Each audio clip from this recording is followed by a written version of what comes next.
p.m., right on the nose.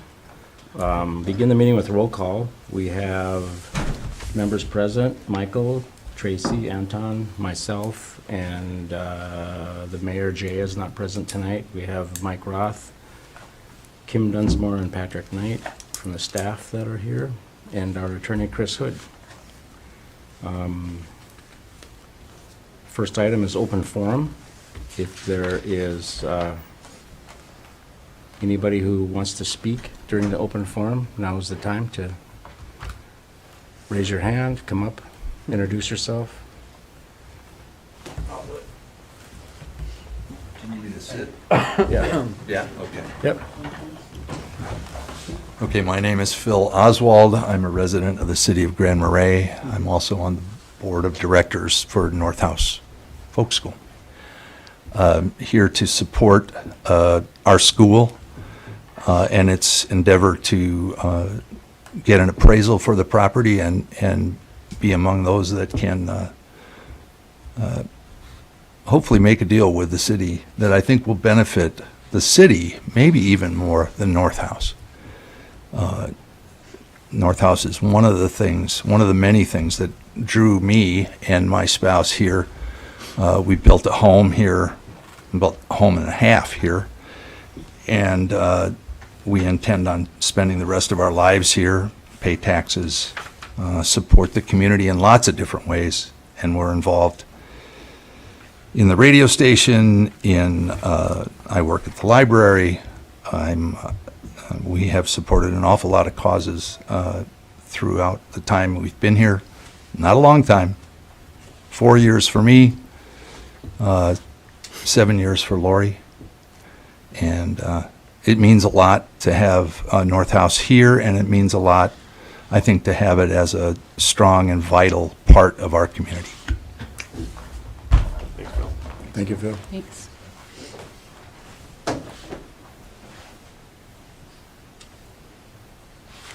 Any other people who want to speak at the open forum? If not, we'll close the open forum. We have 4 items on the consent agenda, the normal top 3, and then the 4th item is a rec park hire that was added to that consent agenda. So let's see, I'm trying to get the name of that.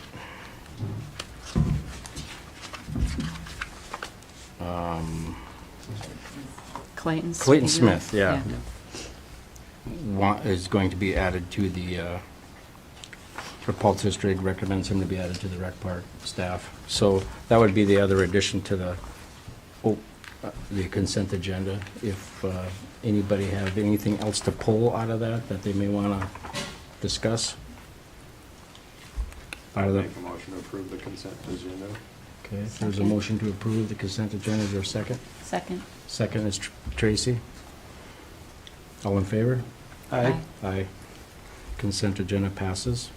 Moving on down to item E, Wastewater Report, and Tom Nelson is here to give us a report on that. So thank you, Tom. All right. Hi, Tom. Howdy. Well, we were asked to come to address the odor issue that creeps up every off and on throughout different times of the year, throughout many years.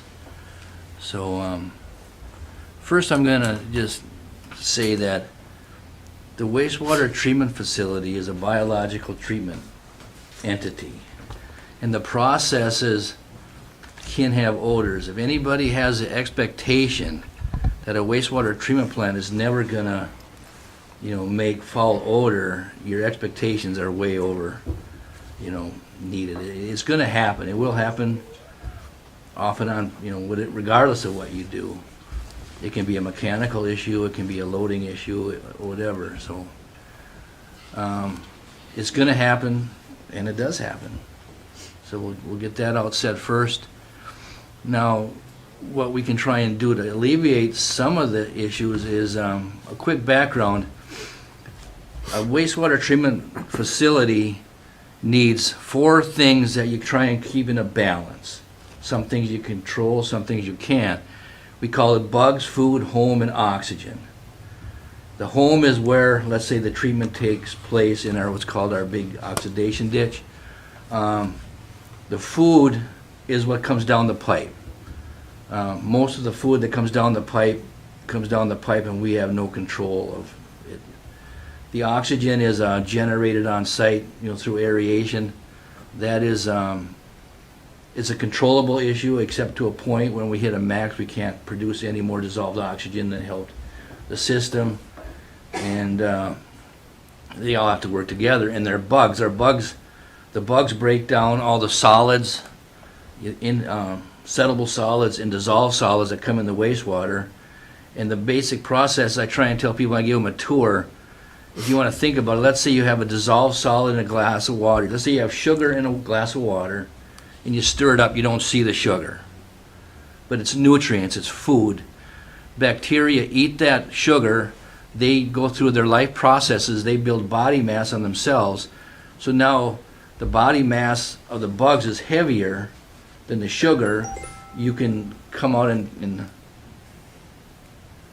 it will settle out of the water, so we get a clear water on top and the dirty water on the bottom. And that's the basic process. We're like bug farmers. Our limitations at the wastewater plant currently is our oxygen that we can supply to manage the different inflows of or food that comes in. We call it BOD. So now there's two words. It's called biological oxygen demand. That's food that comes in versus dissolved oxygen that we can produce. The bugs need oxygen to work. Good bugs need oxygen to work. When we get in situations where we get low dissolved oxygen in the water, that there's more bugs eating or taking up your oxygen than we can produce, the bugs change structure. Different bugs become more dominant. As different bugs become more dominant, they have different odors. And that's one thing. It goes like from a aeration or an aerated state to more of a septic state. The bacteria that breaks down your solids are different. So even at homes, when you have, let's say, a septic system, it's an anaerobic, no oxygen is added. The bacteria still breaks down, the organics there to clean it up. But see, we don't want that because those bugs usually have different odor. I've been there long enough. I can tell just by, even if you guys can, I can smell the difference in the bacteria, as it gets developed. So, and then there's two places we can have this issue in our process. One is called the digesters. The digesters, where historically we've had more of an issue in the past, and it's when we take let's say these bugs out of production because we have too many bugs. We put them in a tank, we aerate the tank. So, and this happens year round. In the winter we don't haul these bugs away, this mass, we can store up to like 200,000 gallons of it. And let's say sometimes the issue can arise in the spring. It wasn't so much this time of year. If we have our tanks really full, the water's been 40 degrees all year, all of a sudden the temperature gets hot, the biological activity increases multiple times. It sucks the oxygen that's in the water out faster than we can put it in, so that's why you get some kind of odor differential. Another place it can happen is it's called our oxidation ditch. We have an activated sludge process. So we're adding oxygen and mixing it and keeping it together, and it goes through a process. As all these bugs eat all the food that comes in, like I say, that's when they start sucking up too much oxygen. So happens worse in the summertime because the amount of oxygen that you can store in water is reduced. Like I think it's like 17 milligrams per liter oxygen you can, in cold water now, even at saturation point, you might only be able to keep 10.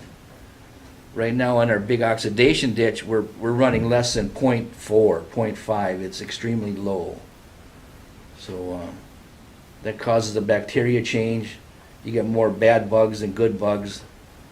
that's how you can relate the bad bugs smell, the good bugs don't smell, so. Other than that, we're limited on the amount of oxygen we can produce right now unless we do some engineering work and see how we can get more into plant at certain times of the year, which would be a plant upgrade change. Another aspect of what you can do is you can try and monitor the incoming waste. So those are two possibilities, lines of attack to try and make the situation pop up less. It will never not pop up. Like even this year, we have one of our big rotary discs fail, a bearing, a 35-year-old bearing froze up. It ripped apart, we had to get it. So part of the aeration process was diminished. So, I mean, actually it only took 2 weeks to get the part and get it back online, which this day and age is astronomically quick, so.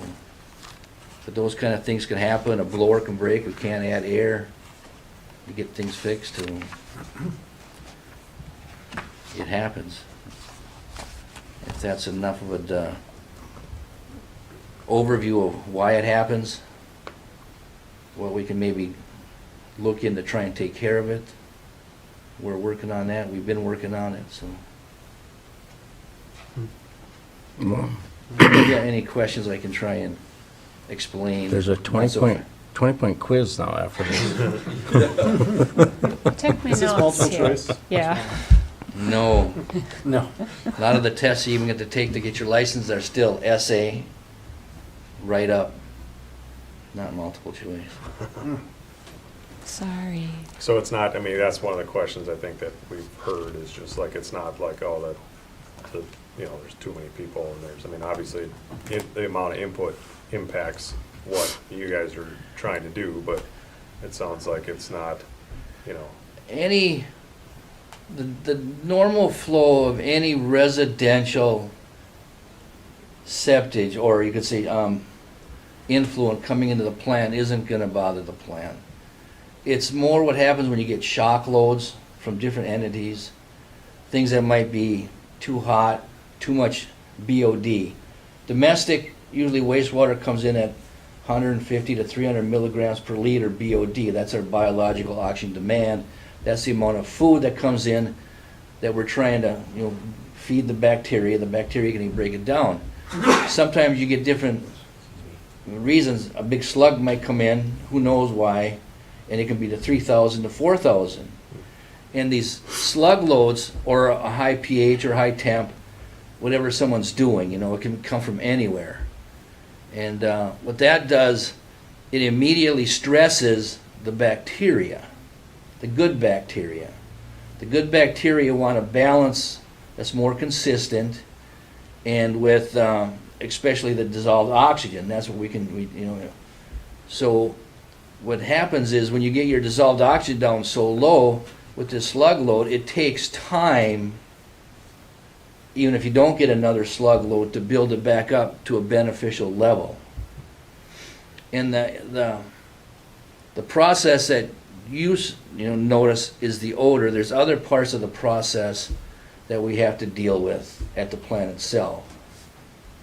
It all has to do with how keeping the water quality at a certain level to meet all your permits to, when you discharge to the lake. It causes complications for that. Our plant is sized good enough right now that we can handle those complications and still produce high quality water out to the lake. So we're meeting our MPCA permit all the time. But down the road, the limitation, especially what we can produce right now, is needs to be addressed, and we have been working on that with engineers, making plans. With the long-range plans of other issues that we're dealing with the PCA, it's kind of put some of it on a slower movement than it needs to, but everything's coming to a head, so. So when did we put this current system in? How old is it? This current plan was put online about 1988. It's been sized and designed for a town of over 3,500 people, even back then. Mm-hmm. So, I mean, it's sized fine, and it's actually really a super good workhouse design. There's other designs of plants. There's like trickling filter plants, RBCs. This activated sludge plant that we have is very forgiving on most different, different loads that come in, so. Most of the equipment's still pretty good, we've been maintaining it and running it, and there's issues that are starting to get up, like 35 years old, so there'll be work to be done coming up, so. And aside from the current issues around parts, just in general, when you're looking at a system that old, are there parts issues? I mean, getting parts or just parts that need to be upgraded? Well, getting the parts that need to be upgraded? I Well, don't a lot of know. them, a lot of things, but they make Repaired. new, there's different things. There's headwork stuff that, needs to be addressed, but it's still treating good. It produces good quality water. And every once in a while you have an upset, so. Well, okay, so there isn't anything more I enjoy than riding the bridge chairlift and going by the condominiums and having to breathe all at the same time. Go down, Yeah, down the road, yeah. that's not Other fun. areas have the same, Yeah. And I don't think most people who live here nor our visitors particularly enjoy it, and I certainly don't remember it ever being like it is now and as frequently. Has nothing changed?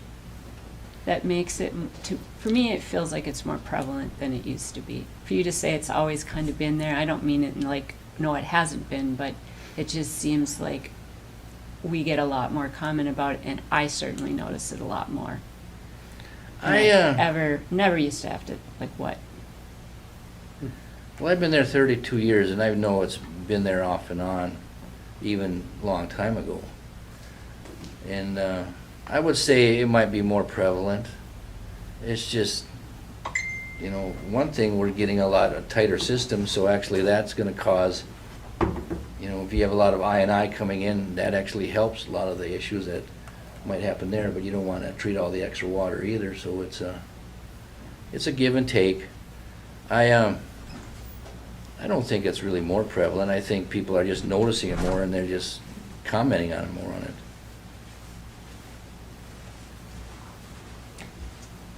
At what point does a city like ours decide it's time for something beyond just fixing things? What are the markers you use to decide when it's time for an upgrade or a change? A substantial one. I mean, like an upgrade to the facility, it's usually if you can't make the water meet the PCA permit. I mean, if you're incoming and if you can't control, let's say, the food coming in to a point, or you can't produce quality water going out, and you start breaking your permit parameters, the PCA is going to say you're going to have to do something. Now, before this plant was upgraded, and it was actually upgraded before I started, I thought for sure there was a moratorium in the city about building. You could not build or hook up any more places to the wastewater, infrastructure until the plant was upgraded. And so that initiated, the PCA initiated that back in probably '85 to get it started. By the time everything was worked out and done, it was put online in '88. Like right now, the next step is, there's a couple different steps. One is to figure out if there is indeed wastewater slugs of high intensity waste coming in, where is it coming in from, who's doing it, how to control it. We have the right to control anybody we want that might disrupt the quality of water that we're putting out to the lake. Our permit says that we can stop anybody, if you can pinpoint them, that are causing a disruption to the water quality. So that's another thing we can look at. If we can determine a couple different entities that might need scrutiny, we can do that. We already have one person that has it's called an industrial user permit. We have an agreement, just like a regular permit that we have with the PCA, that rules that they have to abide by. If there's other entities that we determine that we want to put in that program, we can do that. And that might be a step down the road too. And then what it does is it also helps people on all ends be more cautious of what they're putting down their drains and make them clean it up before it gets here, pre-treatment processes. So it can come from schools, it can come from any business, you don't know until we can analyze and isolate, and then we'll talk to those entities and tell them, we might have to do something, we'll come up with a plan and from there. And if that plan doesn't seem to solve our loading problem, then you might have to upgrade. But currently, our lab work that we do at the wastewater plant shows we have a loading capacity that we've been taking in is probably less than 50% of the design annual loading over the course of the year. It might be a little higher than that during summertime loading, but wintertime loading is less. Our hydraulic loading was getting high because of all the I&I. So you got hydraulic loading and you got biological loading. Hydraulically, we were in tougher shape than biological loading, but now with all the work we've been doing over the course of the few years, the hydraulic loading has been reduced to a more manageable level. So going back to looking at an individual user, in that sense, we're not talking about how much, more so it's what's in it that they're Correct. putting through? Okay, Yeah. I just want to make sure I had that. It's not a checked. gallon thing, Yeah. it's like a strength per gallon thing. Yeah, what's in there. And then if there's ways we can identify these people, we can help them get different kind of controls to make it that what they send us isn't as strong too, Like some kind of equipment or whatever. Yeah, they can when have their own water equipment, goes- yeah. Yeah, when it goes. Mhm. And a simple word, a filter. That isn't Well, what you mean, but there's something that. there's different processes, yeah. Pre-aeration, more settling, more removal before it gets to us, that kind of thing, so. Do you think that, like, the improvements in the I&I and having that amount of extra level, with that running, right, there's more basically clean water, right, or groundwater moving into the system that you guys are having to deal with? And now, does that actually make those, we're calling them slugs or whatever, that come through, like, almost more concentrated, because there isn't just that residual, Well, there's a water joke that was around the moving industry, through? the solution To to pollution is dilution. Right. But it's not always just a joke. There's a point in time where you do need a certain amount of water to make the process work. I mean, if you try to, let's say if you had somebody made pea soup, put it on the stove for a couple days, how thick it gets, and you try and break that down and treat it. It's a lot different than taking it when it's in a thin slurry and having your bacteria try and break it down and treat it to make the process work. Usually, no system is tight enough that you're gonna worry about getting too concentrated just under basic residential domestic use. Okay.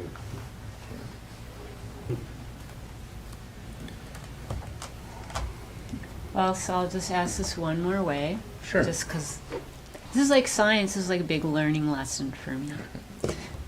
So even though, as you said, this was built to capacity of 3,500, getting back to what most people worry about is we have way more hotels and just more people in our community flushing toilets and taking showers. And you're saying some things, certain entities might be stressing the system.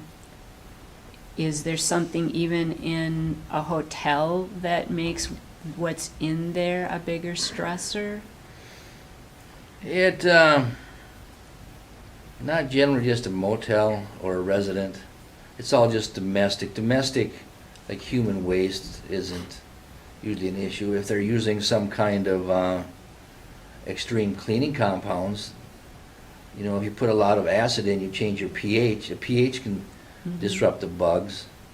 Like I say, alcohol can disrupt the bugs. Any kind of, heat. If you have a lot of hot water, can disrupt your bugs. You know, there's a grease trap ordinance, you know, most of the restaurants, they clean out their grease traps. You know, it's the same thing as you try and get people to do that, but most just residential human waste isn't gonna cause any imbalance of the system. I think that was a good one to explain. And back to the thing we know we can control though is our own process. Yeah. And Tom's mentioned it, but just to be more clear, we've been working with an engineering firm specifically on the wastewater treatment plant for a number of years now, and have been developing long-term capital improvement plans for the plant. So kind of the question you're talking about, when does it need to be upgraded? That's a question that we've been working on for some time. And that process has really been slowed down because of our conversations with the NPCA about our current license and mercury issues. And we really need to know what the answer to those questions are is before we can know what the right path forward on the plant is. And now we're kind of running into a time where we need to move forward on both of those at the same time. But we are working with this engineering company right now to talk about ways that we might be able to increase the amount of oxygen we can put into the system. So is it possible for us to control that variable? We don't know, but we're trying to find what those solutions might look like, what they might cost, and that's something that the PUC will be working on.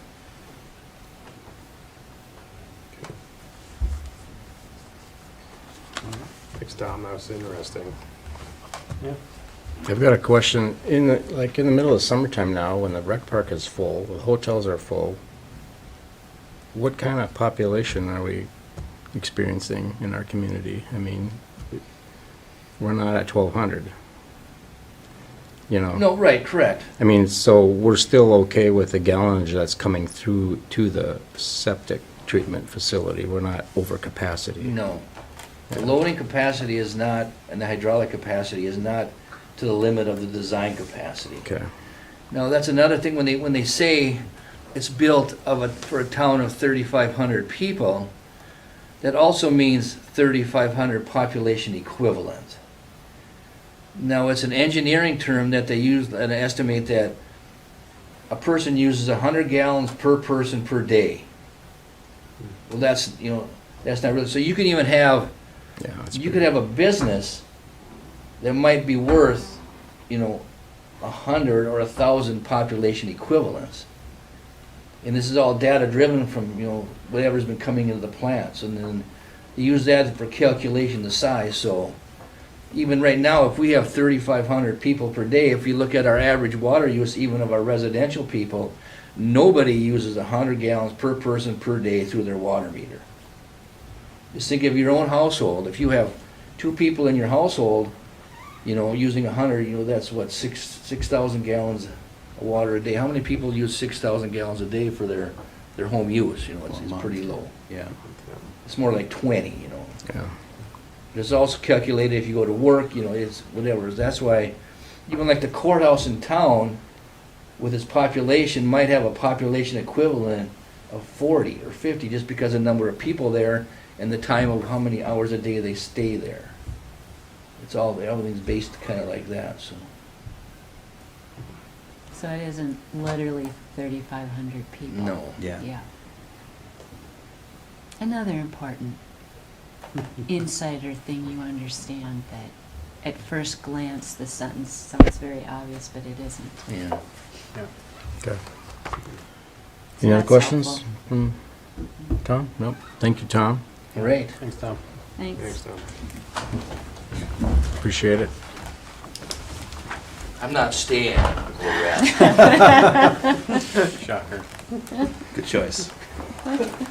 Moving on to item F, we have a Housing Redevelopment Authority proposal by Jason Hale.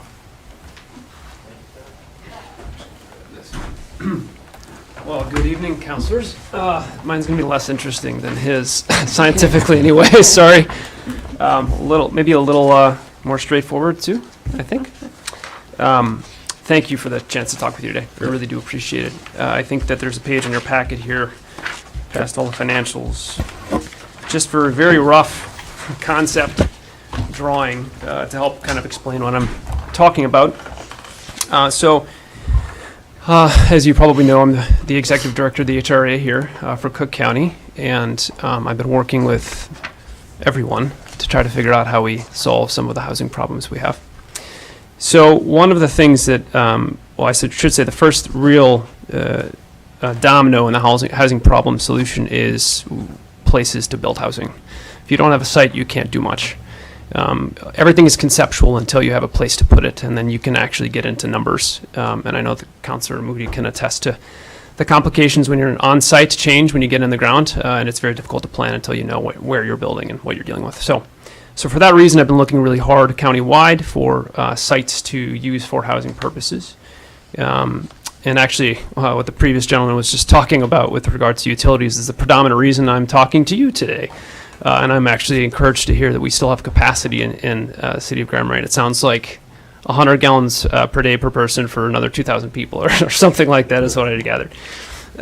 So the site, just to give you a little bit of context for location, I'm sure you're all familiar with it, but the site in question is city-owned property at the intersection, northwest intersection of 5th Avenue West and then or 5th Street West and Gunflint Trail. It's about, give or take, 10 acres, depending on how you kind of cut the parcel. And right now you can see on your packet there's a line running from the bottom to the left northwest, which is a distribution power line.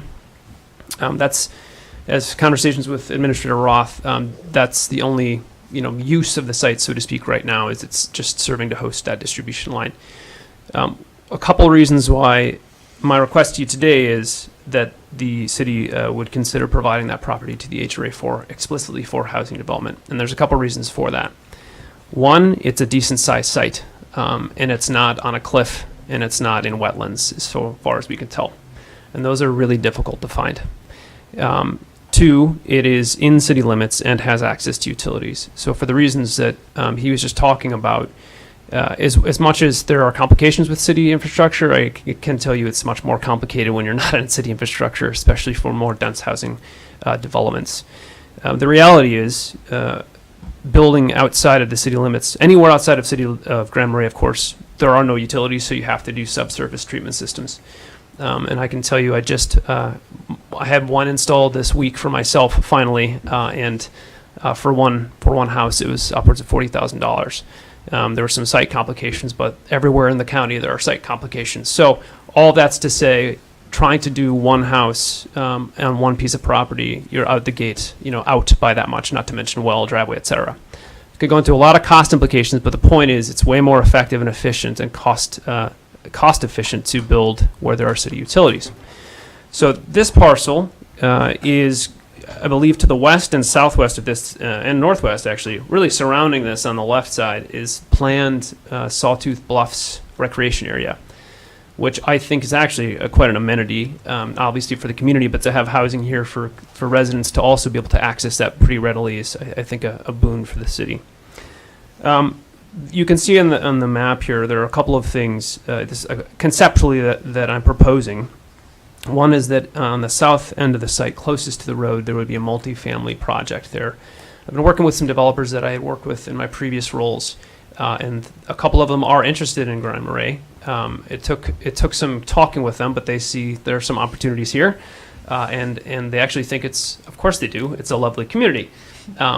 Some of them had never heard of Grand Marais before, but that's, I think, to our advantage sometimes. So there's interest in developing a multifamily structure there, and there are a couple of reasons, and I'll try to, this is hard because there's so much going on right now, it's complex, but I'll keep it brief.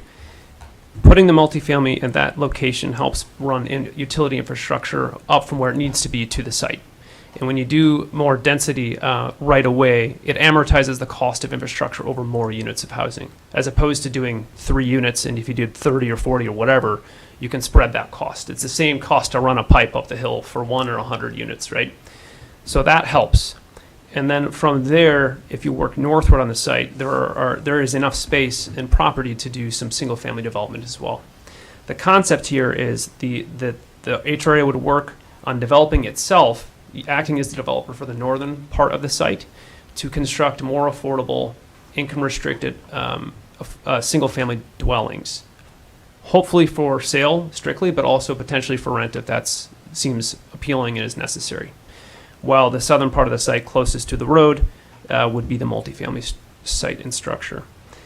Just to give you a little bit of context with the challenge, I know we all know that it's very difficult to build housing in Grand Marais and Cook County. If it wasn't, I wouldn't be here and we would have it done. But it is difficult. I got a quote back from a developer, or a builder, I should say, directly from a GC that I've worked with out of Duluth, and I've worked with most of them in Duluth. And they're projecting a cost of about $300,000 per unit to build an apartment. And there are two big reasons for that. One, inflation. I mean, just today, the Fed just announced, a 3/4 basis points, or 75 basis point increase to interest rates. So that's just complicating costs in the future. And the other big reason is because when you change construction type from, let's say a single family residential to commercial, there are things like fire code that change, sprinkler requirements, elevators, those things just increase the cost. So when you do density, it's great because you can use smaller footprint for homes, but the trade-off maybe is that it's more costly to build them because of construction type. I could keep going. I talk about housing all day, and I'm happy to do so, but I wanted to give you a general idea of what the concept here is. Again, it's the HRA acting as a sort of master developer for the site to provide housing that's both multifamily for rent, that would include some affordable units, income restricted units, and then some affordable for sale product to the north. And I wanted to put that proposal before you and ask you to consider providing it to the HRA for that purpose. And of course, and I've talked to the administrator about this, there are mechanisms we can use to ensure that of course, the city council and the city would have a voice in approving final projects and designs. And there are mechanisms we can use for, if a site isn't developed in X amount of years, it reverts back to city ownership if that's a concern, those kinds of things. I've done that many times in the past.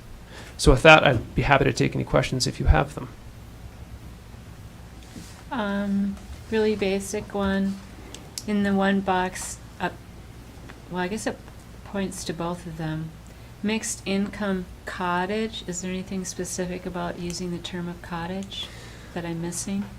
It's more my way of differentiating a certain design of the development. So Okay. when I'm saying like a cottage home style development, have you ever heard of pocket parks before? Mm-hmm. Yeah, the idea is to, in the middle kind of development with the little house outline shows where there's this is a very simplistic version of it, but there's a centralized community space that the residents can share. And then the houses are sort of focused on that as opposed to trying to create more alleys and streets and so on. Right. That's the notion of a cottage, and it doesn't have to be that, but I think there's particularly a market for that here. I've been meeting with employers, all of the employers, it feels like, and every single one, I'm sure if you're an employer, you can attest to this, or if you're not, they all say that they have people that are looking for places, and if we could build some tomorrow, they'd buy them. If they were under $250,000. And that's what I'm looking to build here on behalf of the HRA. And just one quick note, the reason the HRA is looking at developing it is because the HRA doesn't have to make a profit. And that's a pretty big deal when you're talking about building affordable housing. The builders that we have in the community are doing obviously terrific work. But when you're talking about $260 a foot, give or take, for construction costs, and having to make a profit, it gets really difficult really quickly to sell and make anything under $250,000. It's not happening for a reason. So I'm looking at things like modular construction, and then also that if the HRA doesn't have holding costs, we can afford to do it. If we break even, it's a win. It doesn't matter. The whole point is to provide it for residents. And we can do covenants that are long-term only, no short-term, all of those things. So that's in the weeds, but that's the spirit of this development. And I think I'm probably answering my own question, but I'm assuming, I saw 2 black lines. I'm assuming all entrances, and I see a parking space, are all going to focus in on the interior road. Correct. I don't think it would probably not be prudent to put it on the curve. Yeah. So yeah, they'd be in the interior road. Plus, it's kind of surprising when I first saw the site on the aerial. I thought, oh geez, it's right by the bluffs. It's going to be crazy. And then I went up and walked around a little bit, and the grade is not as bad as you would think at all, which is why I'm before you, because there's a slope, but considering the bluffs behind it, it's actually pretty gradual, which is a big deal along the lake here. So. Are all the old cabins gone? Are there any left up there? I think they're all gone. I didn't see any. No. Yeah, they're all gone. Was it a resort or something in the past? There were cabins there forever, but they're always old as I remember, so Craig, maybe you remember more than I. That was on the top of, Top of Fifth. top of Fifth, It's wasn't on it? the other side of Fifth, wasn't it? Yeah, There are cabins over there. on Fifth, Most of them have been turned into Mhm. long-term residences. yeah. I don't remember there ever being anything on this side, but I've only been here 20 years, so. Yeah, there were some. That was before they cabins put the corner in. the That woods. was, Yeah, yeah. maybe that's why. Anyways, okay. Not a big deal. I didn't see anything but the distribution line Yeah. okay. on the side. Yeah, there's a water main going across there too. At some place, because that's how we get to that tank. Oh, up there, sure. That makes sense. Any other questions or comments? What's the process or the ask then of us, just like saying we'd be interested in seeing what, so you could go to next potential steps? Or is it like, are you asking us to say, yes, you can do that tonight? Yeah, where's the no, I'm not asking you the deal. Yeah, so my intent tonight is to put it before you as a concept, of course. And if there's openness to it and a desire to kind of pursue that further, then I would work with Mike on putting a resolution forward that does this with any sort of caveats that we would need to put in there, or covenants or whatever sort of language we need to make everything comfortable. And then the resolution would be brought to you, and then I would have to go back to my board in a resolution to receive the property. But like I said, I mean, I've been talking with developers since before I started on opportunities up here, and there are people who are interested, but when push comes to shove, we have to tell them where exactly we're looking at doing something.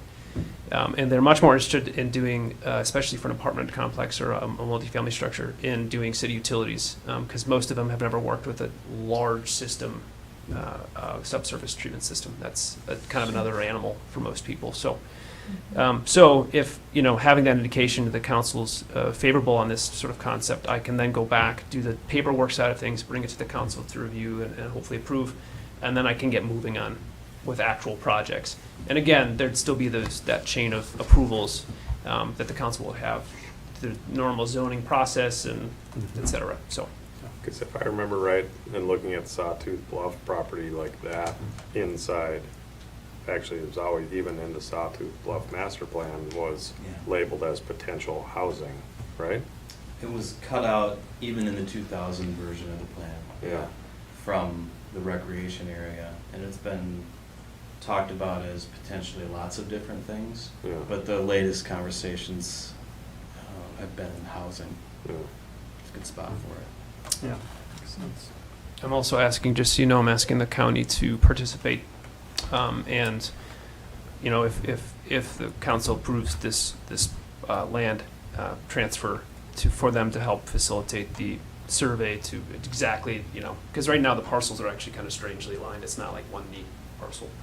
For them to help with the survey process and then with the pre-development procedures that we'd have to do. But so it's a sort of, again, it's a patchwork quilt of all the resources we can bring to bear. So this is the first step in me continuing those conversations. What is it platted, or what's it zoned right now? Right now it's zoned as the resort commercial, or Yeah. is that what the RC?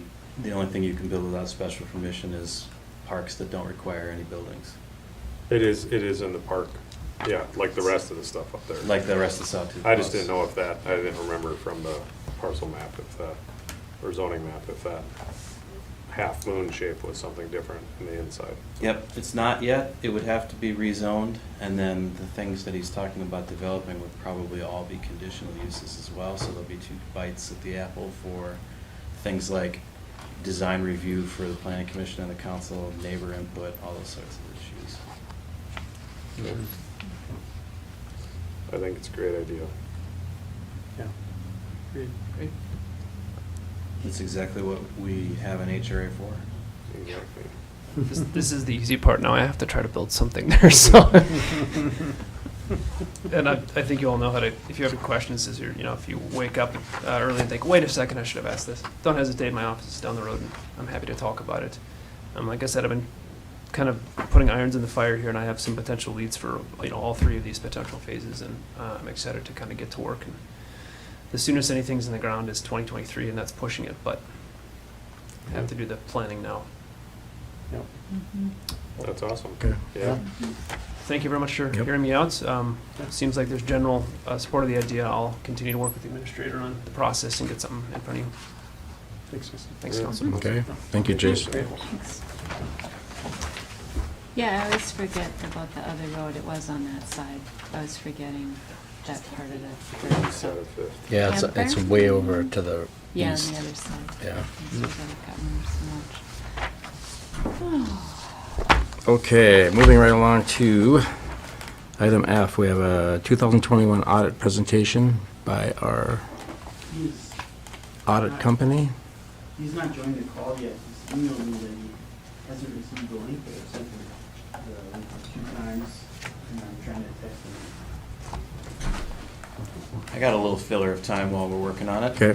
The Marais Music Collaborative is having their event this weekend that you've already permitted in Harbor Park. They called today and said, we'd like to try and get a food truck to be parked down there as well, where the fish burger stand typically parks. And that wasn't a part of their original ask, so I said I would pass it on and see if that's something you were interested in allowing. Where do they want it? Where the fish In Harbor stand. Oh, Park. and where the fish burgers, yeah, because there's Usually. all the electrical outlets or Yeah. whatever. Yep. And they have their Yeah. tent right there, right? Or close by.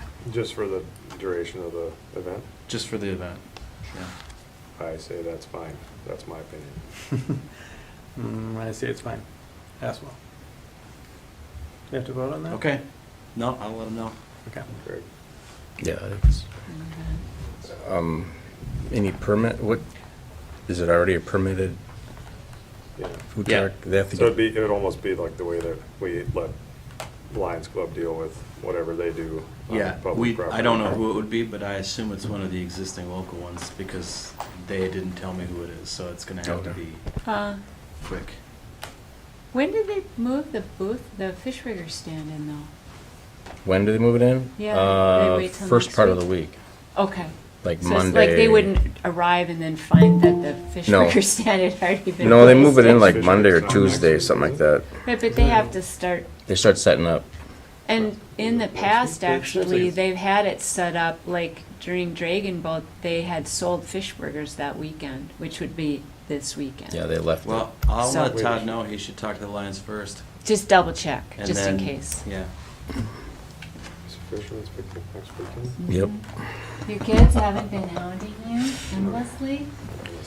Devin, can you hear us? Oh. Can we skip ahead while we're waiting to another item? Devin, you might need Oh, he's to in. Sorry. leave the meeting and rejoin, or can you, I can't hear you if you're Yeah, why talking. don't we do the now. next resolution? Okay. Skipping down to item H, Resolution 2022-14, adopting county hazard mitigation plan. This is in line with securing funds for the library flooding event that we had.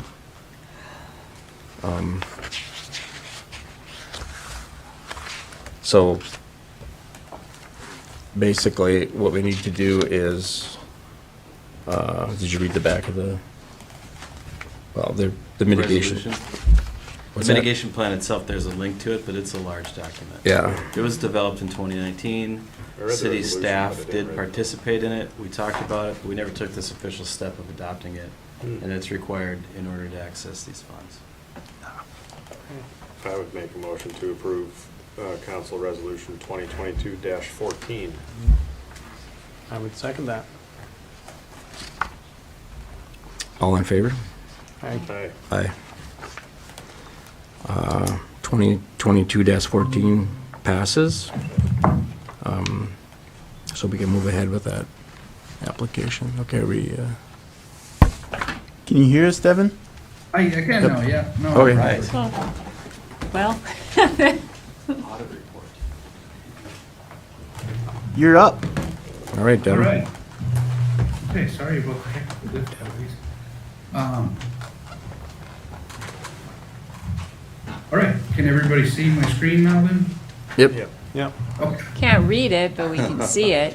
Okay, yeah, I'll zoom in on like specific pages. I'm just gonna use this audit report, since we put so much time to put it together that I'm just gonna use this. And I presentation material, and feel free to ask any questions as I'm going through it, or if you want to wait till the end, or if you'd like for me to expand on anything, just please cut me off and I can gladly go through it.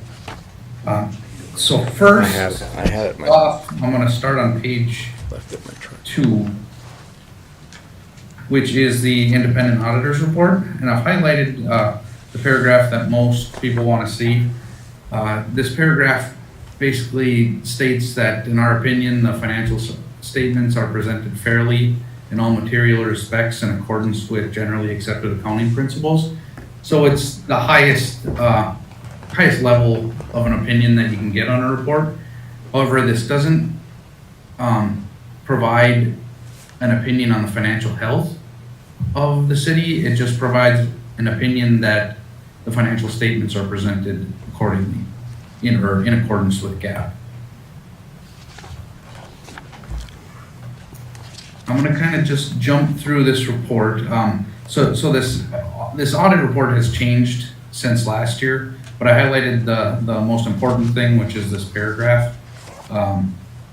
So just in case you're looking at last year's and this year's and comparing the two, you will notice some differences. Next on this, on page 5 through 12 is the MD&A. I'm not going to touch on anything through here, but the MD&A basically has some nice charts that compare current year to prior year. And it also goes through basically all of 2021 and each individual fund, and kind of gives the reader an idea of what happened in the city throughout the year and any major changes also. Next, I'm going to go to page 13, which this is the statement of net position. This,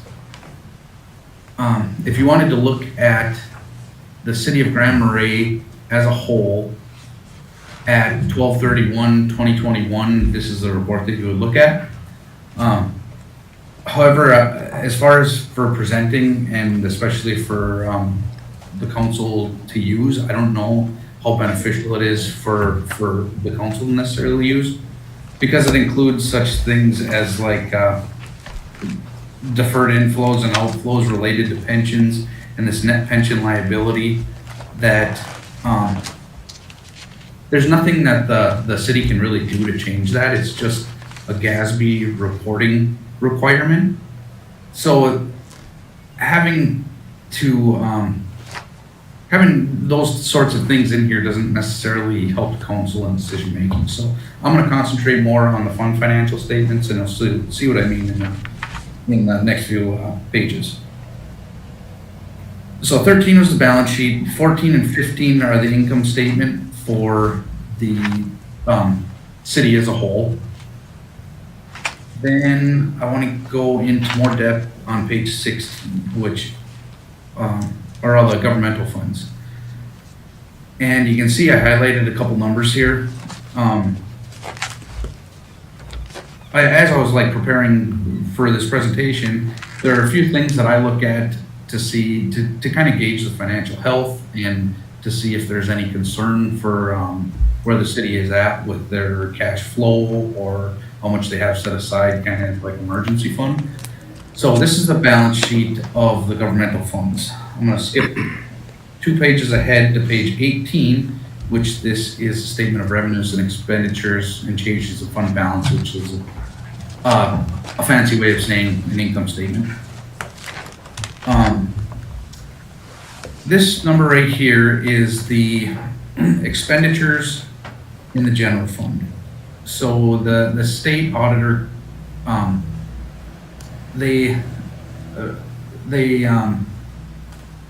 say that maybe like 35 to 60% of these expenditures should be available for cash flow purposes for 2022. And so I kind of use that as a gauge for the financial health of the general fund. So when I go back to this statement, this is why I highlighted, well, cash, you have about 6.2 in cash, and then down here in the fund balance, you've assigned, 2.1 million to certain projects or certain activities, but you have this unassigned of 3.8. So where I was getting at with the 35% to 60%, so I calculated 60% of this 2.2 million is 1.3 million. And you guys are around 3.8, so there's, as far as like set aside money and being kind of in compliance with what the state says is a good place to be, you guys are doing plenty fine.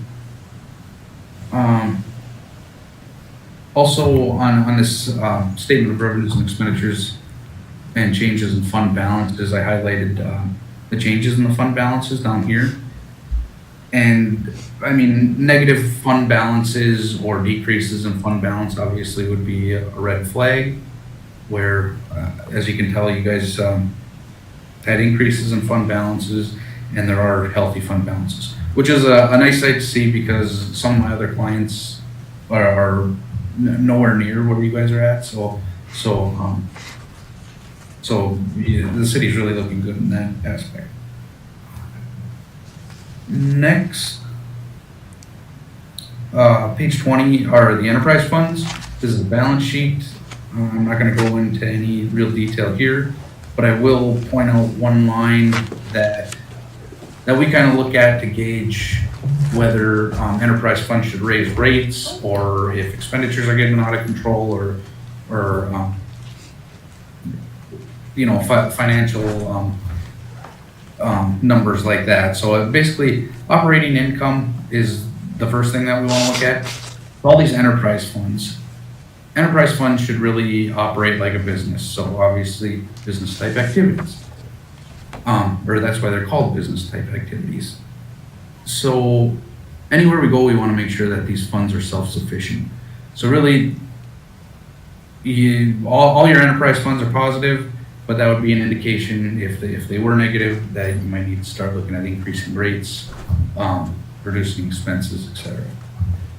So I don't have a whole lot of any advice, because it looks like you guys are really budgeting for things properly, and it doesn't look like there's anything that's really out of control.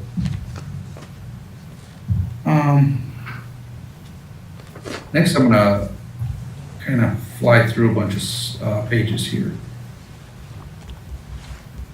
So starting on page 24 are the notes to the financial statements. You'll find basically anything you want to know about the city in here, or if you have questions about any of the numbers in the financial statement up front, you'd find them in these notes. But I wanted to jump to the general fund budget to actual statement here. I just like bringing this statement to the council's attention, because I feel it can be useful to kind of, it's nice to look back and see where you ended up in comparison with your budget. And like the other reports, I mean, it's refreshing to see, because it looks like, final budgeted revenues were lower than what actually came in, so you had a positive variance, which is good. And then also you were on the positive side of expenditures, so you spent less than you had budgeted. So from looking at things from a budgeting aspect and where you actually ended up, I think like you taking the conservative approach, which is the approach to take, really.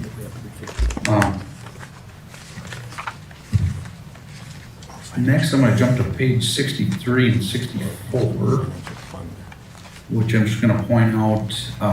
In the financial statements up front, we have one column that are the non-major governmental funds. So this is your library, your cable, storefront renovation, and they're just presented back here individually instead of aggregated like they are up front. There weren't any real major concerns that I saw with any of those funds. 65 through 67, this is the more detailed general fund statement of revenues and expenditures and changes in fund balance. We use this for helping out with the state report, and it kind of follows how the state report presents revenues and expenditures, but it provides more detail in case you want to look at that and compare it to prior year or whatever. Then page 72.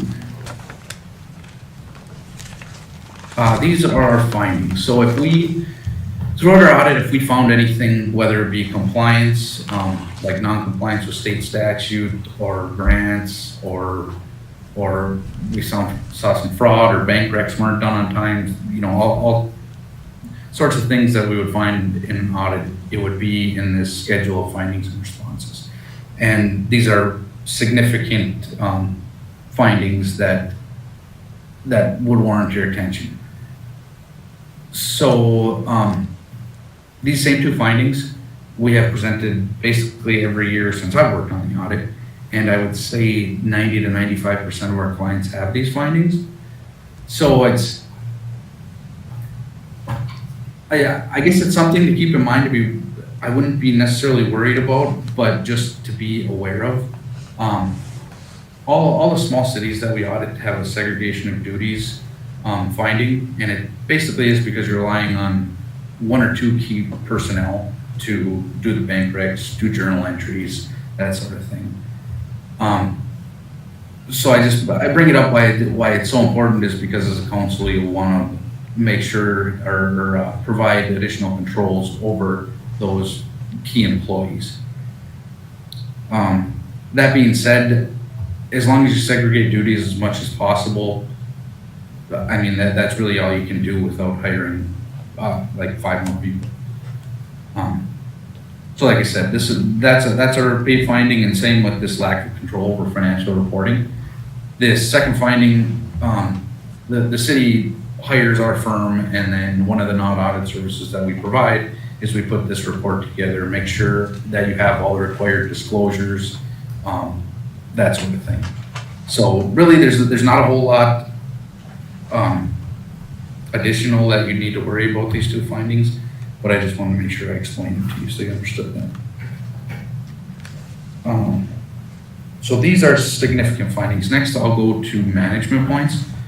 So in the back here, we have this management letter. These are points that we just bring up as recommendations, some things that we see that a lot of times we'll put management points in here that if it's a management point continually year after year after year, then it's like, well, something's wrong here. Maybe the council should take some action or review it. So, well, the only one finding that we had in there was some accounts we reviewed had activity that was misposted, posted to an incorrect year, or not posted at all to the GL. All those adjustments were corrected. It was just when we came into audit, we were going in to reconcile like public utilities, for instance. That's one that comes to mind, and there was something that was misposted or wasn't posted correctly. Whereas if those were reconciled, then we wouldn't have to find them. So really, one of the controls shouldn't be us coming in when we audit to catch something that had been misposted. But other than that, really, I think this point is in here just if it continues to be a problem, like year after year. But other than that, I don't see any real concerns there, as everything was corrected, and Kim was on top of it too. And anytime we had a question that something's not looking right here, and she'd go in and find it. Well, for a utility posting in July, and I remember asking her about that, and she knew exactly what it was, and it was corrected. So other than that, it went really well, and it's a pleasure working with Kim. She does a fantastic job. So really, that's really all I have, I guess. Does anybody have any questions? No, we're good. Go Kim. Thank you very much. Yeah, absolutely. Appreciate it. Okay, well, I guess I'm good to go then. Yep. Yeah. Have a good Thank you. evening. Have a good night. All right, I appreciate it. Thank you. Thank you. Thanks to Kim for Yeah. Good job, Kim. helping them get through all this. Okay, let's see what we got here. Next item on the agenda is the Planning Commission, ordinance, the modified reading of both of these ordinances, 2022-02 and 2022-03. They are rewritten. This will be the second reading of this ordinance. But does anybody have any questions of Mike or anybody as far as the corrections that were made from the last meeting? Read through it, like it shows you where they were written and Yeah. what was crossed out, what was changed. Yeah, there's just minor changes from the last version you saw, and they're summarized in the cover Right. memo. Yeah. Right. I guess, I can't remember what I asked. I thought I asked something, but I don't.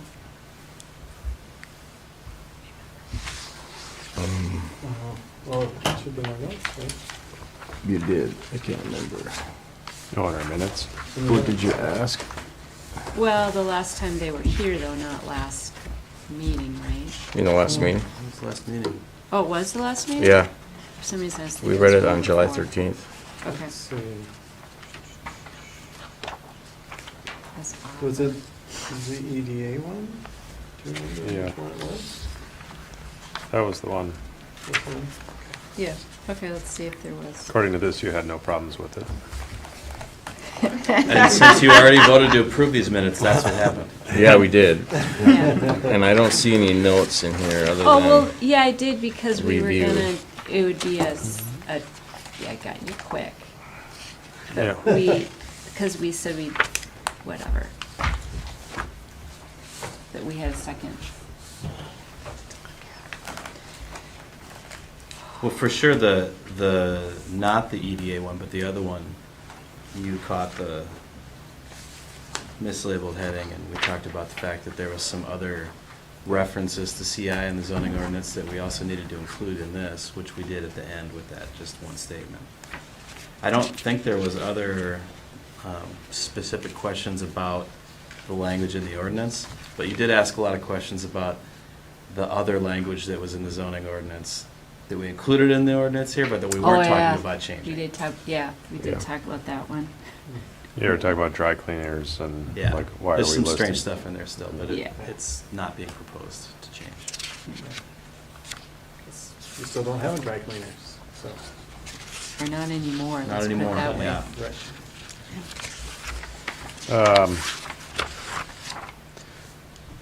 I'd make a motion to approve ordinance 2022-02. All right, I second that. Cool. all in favor? Aye. Aye. Motion 2022-02 passes. So now we need a motion to approve ordinance 2022-03. I would move to approve that ordinance 2022-03. I'll second that. Seconded by Anton. Okay, all in favor? Aye. Aye. Aye. So 2022-03 motion passes. So that concludes the second reading and the changes of both of those Yeah, ordinances. Yep. that's a big chunk of the planning commission's work in the past 9 months. Yeah. Right. Yay. Yep. So next item on the agenda, I thank you. Thanks, Matt.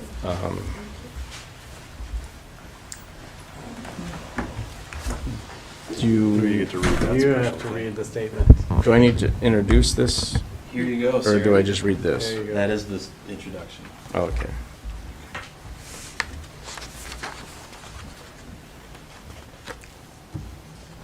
This is just for that? Okay. Separate, there's 3 of them. No, I'm Yeah, just, So you can just start right here. okay. Okay, the agenda item for this closed session is to discuss legal strategy regarding pending litigation in the matter of the city of Grand Marais.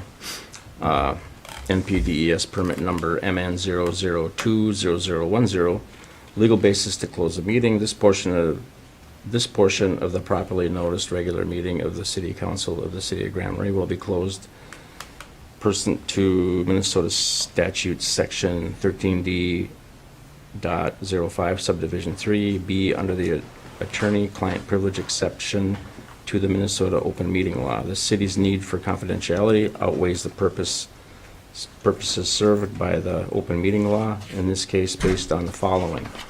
Absolute confidentiality is necessary so that the city council and the legal counsel, can have a candid and open discussion to determine the available legal options to handle pending litigation, including strategy and any possible areas of resolution. The purpose of the closed meeting is not to make a decision behind closed doors, but instead to determine the legal options for handling the referenced pending litigation. The only business to be discussed in this meeting is the pending litigation. An open session would be detrimental because it may take place in the presence of individuals involved in the pending litigation. A closed session would benefit the public because the ultimate outcome of the pending litigation may impact the finances and regulatory authority of the city. I will now entertain a motion to close the meeting, this portion of the meeting. So moved. Second. All in favor? Aye. Aye. Okay, so session is closed. Yeah. Thanks. See ya. Thanks. Yeah, we're just gonna stop streaming too. Okay.